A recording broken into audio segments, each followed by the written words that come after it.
Rahabatsika rehetra ny tokantrano manaraka ny televiziona malagasy andian'io fa 7 volana aprily 2020 sy 2020 ity.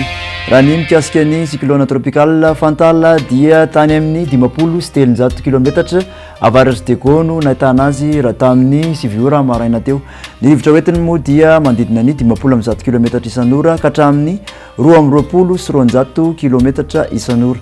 Raha ny fizotrany kosa dia vinavinaina manao Atsimatsinanana amin'ny afanganam-pandeha 20 km isan'ora. Arak'izany dia somary mafy ny fitsokan'ny rivotra raha amin'ny tapany avaratry ny nosy. Raha amin'ny faritra sisa kosa dia alizay no mibantoerana amin'ny ankapobeny.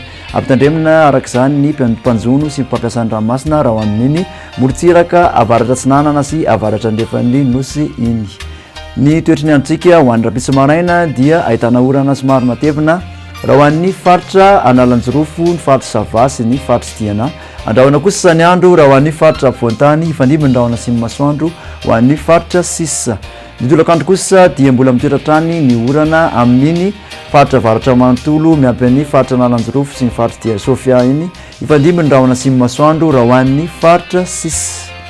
Ny maripana ambandrina kosa dia 12 degré Celsius any Vakinankaratra, 12 ka hatramin'ny 17 raha ho amin'ny faritra Ampovoantany ary tsy latsaky ndraiky amin'ny 20 kosa raha ho an'ny morotsiraka rehetrarehetra.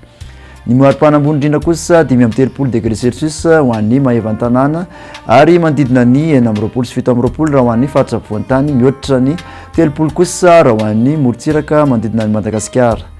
Mikasika ny toetry ny andro andro tanàn-dehibe ivelan'i Madagasikara, ahitana orana tandrifindrahona any Paris any, ifandimby kosa andrahona sy masoandro raha ho an'ny Milan, Johannesburg, Bangkok, somary andrahona ny andro raha ho an'ny Nairobi.